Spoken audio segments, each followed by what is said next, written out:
It is the year 1989. Hank Pym confronts Howard Stark about their attempt to replicate his scientific work, the Pym particle, without his permission. Stark asserts that his technology is revolutionary and they should put it to good use, but Hank decides to resign from S.H.I.E.L.D., their intelligence agency. Stark tries to dissuade him from his decision, but Hank swears that as long as he lives, no one will get to his work. In the present, we follow a man named Scott Lang, who is in the middle of a brawl in jail. He is part of the inmates' farewell ritual whenever someone gets released, and today is the day Scott gets discharged. He starts living with his old cellmate Lewis. He wants to live his life straight, but getting hired is not easy for people with a bad record. He starts working at an ice cream shop, but his boss immediately finds out about his history and fires him. He returns to their small apartment, dejected. Lewis introduces him to Kurt and Dave, and he tells them about Scott. Scott went to jail for stealing from an overcharging company and returning what he stole to the people. The company took action as he exposed their dirt online by hacking into their bank records. Lewis offers him another job involving stealing from a millionaire, but Scott is uninterested.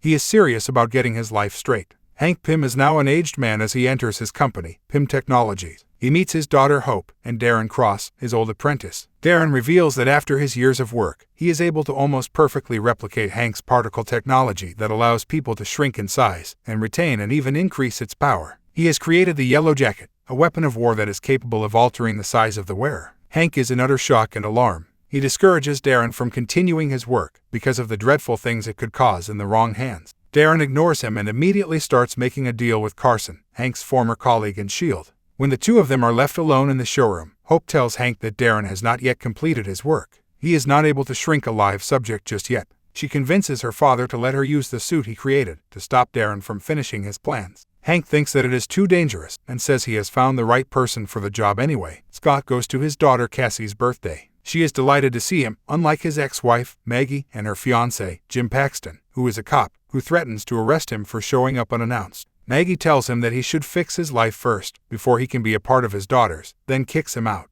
Meanwhile, Darren secretly tests his shrinking technology on people. He is still not successful, and turns someone into a blob, before getting rid of the evidence. Wanting to be able to provide for his daughter, Scott asks Lewis about the job he is offering. Lewis tells him that there is an old rich guy out of town, who left his safe unguarded. The two of them, along with Dave and Kurt, immediately go to work, planning their actions and preparing the things they need. Scott enters the old man's property alone, while his friends are on the lookout. He works stealthily, disarming the alarm before entering the house. Using his wits, he is able to replicate the fingerprint of the owner from the doorknob, and uses it to open his safe. However, there is another lock. But this does not become a problem for Scott, and soon enough he is able to break it open. He is disappointed to find that the vault contains an old suit and nothing else of value. What he does not know is that Hank set it all up to see him in action, through his hidden cameras. Scott inspects the suit he stole the night before. It is loaded with Pym particles, but he does not have any knowledge of it. He tries it on, and when he presses a button, he shrinks to the size of an ant. He hears Hank talking to him through the suit, explaining that it is all part of his trial. Scott struggles for his life against normal things like a shower, a party, and small animals, because of his size, until he turns back to normal again. He returns the suit immediately to Hank's vault,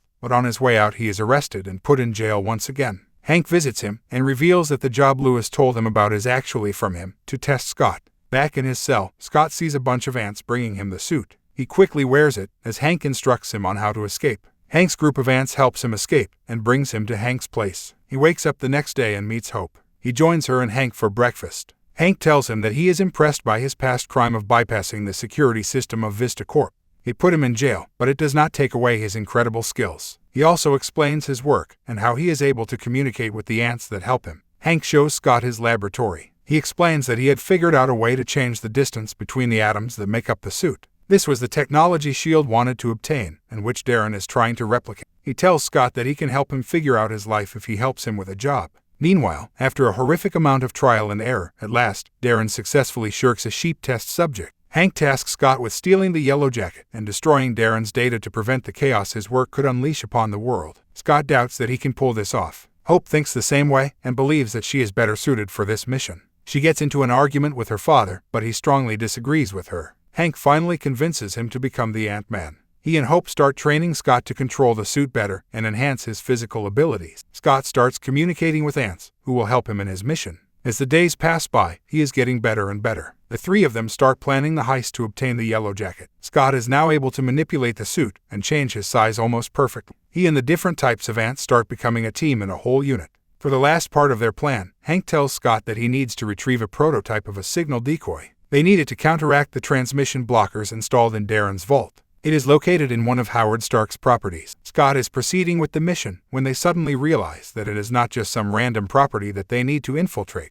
It is apparently in the Avengers' headquarters. Falcon immediately arrives as Scott lands on the roof of the building. He detects Scott with the help of his advanced suit. Scott tries talking to him, but it escalates into a fight immediately. He is able to disable Falcon's tech pack and leaves the place without pursuit. Hank is furious with him when Scott returns, but he was able to get what they were after, which astonishes both Hank and Hope. He tells them that they will continue planning after their short triumph. All of a sudden, Darren is waiting for him in his living room. Everyone is uneasy as Darren talks to Scott. He informs him that PIM Technologies is about to be one of the most profitable companies in the world, and invites him to be at the event tomorrow. Hope thinks that Darren knows they are up to something. Not a minute passes until he calls her, telling her what just happened between him and Hank, and how he plans to triple the security for the event. Scott suggests that they recruit more people to help them infiltrate. He calls over Lewis, Dave, and Kurt to help them out, and explains their roles in this mission. The night of the heist arrives. Dave is on the wheels for a quick getaway. Kurt will keep a watch on them by hacking through the system, while Lewis infiltrates inside the building as a security guard. Lewis takes care of the water system pressure, allowing Scott and an army of ants to infiltrate through the water system, as it is the only place Darren's team did not bother to secure. As they are doing this, Hope sneaks into the defense system programming room and installs the device they stole from the Avengers headquarters. Hank arrives at the building, greeted by Darren with Hope. He brings him to the secure showroom where the Yellow Jacket is being held. Meanwhile, Scott and his army of ants are getting into position in the database of the building. With Scott's signal, the ants mess up Darren's whole data server. The data backup is completely erased. With this, Scott makes his way to the particle chamber which contains the replicated PIM particle. Carson arrives at the location, accompanied by several men, representatives of Hydra. Scott and the ants arrive at the particle chamber and install a timed bomb on the system. They are just waiting for the laser security to shut down, so Scott will be able to steal the Yellow Jacket. Kurt and Dave are still working on disabling the system when the police department calls for them outside. Paxton is unfortunately with them and recognizes Scott's van from his visit with Cassie. The disabling process is happening just as Paxton and another officer force open the van and drag Kurt and Dave out. Scott jumps into the safe containing the Yellow Jacket just as the laser security disappears. At the last second, the hatch closes and Darren takes the Yellow Jacket away from his grasp. He had anticipated that Hank would try and steal his work. He had made a background check about Scott already and made a deal with Carson for the Ant-Man suit and the Yellow Jacket. Hank tries to talk him out of it, but Darren threatens to end him. He points a gun at Hank, and Hope quickly takes a gun from one of the men and points it at Darren. At the same time, Scott struggles to break the glass safe he is now confined in. He throws an explosive device into the glass and breaks in, before things escalate between Hope and Darren. The three of them fight against the men, but suddenly, Hank gets shot. Scott puts down the remaining men as Darren slips out with the Yellow Jacket and Carson steals the particle. He wants to get Hank out of there, but Hope convinces him to get the Yellow Jacket from Darren.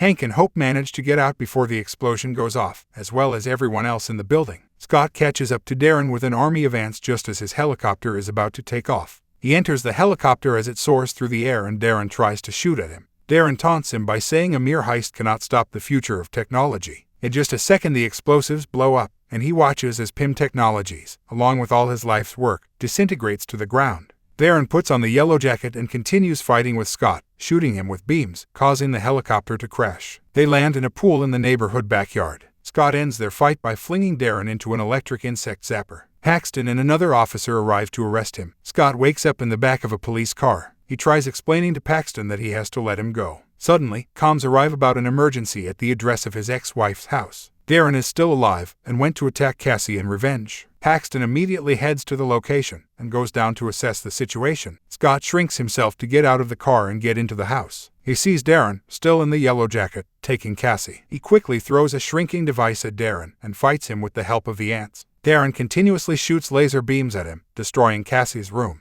Paxton enters the room to get Cassie out. This becomes distraction enough for Scott to get on Darren's tech pack. He tries infiltrating it, but because it is made out of titanium, he cannot get through. Seeing his daughter in immediate danger from Darren, he decides to shrink himself even smaller, successfully breaking the suit and shrinking Darren into the quantum realm. Scott starts shrinking, along with Paxton, and enters the threshold of the quantum realm. Fortunately, with his quick thinking, he is able to use the device to return to its normal size. Cassie is so happy to see him back and hugs him immediately. Paxton lets him go as the other officers and Maggie enter the room, covering up for him. Everything settles back to normal. Hank asks Scott about his brief experience with the quantum realm, but he does not really know or remember anything about it.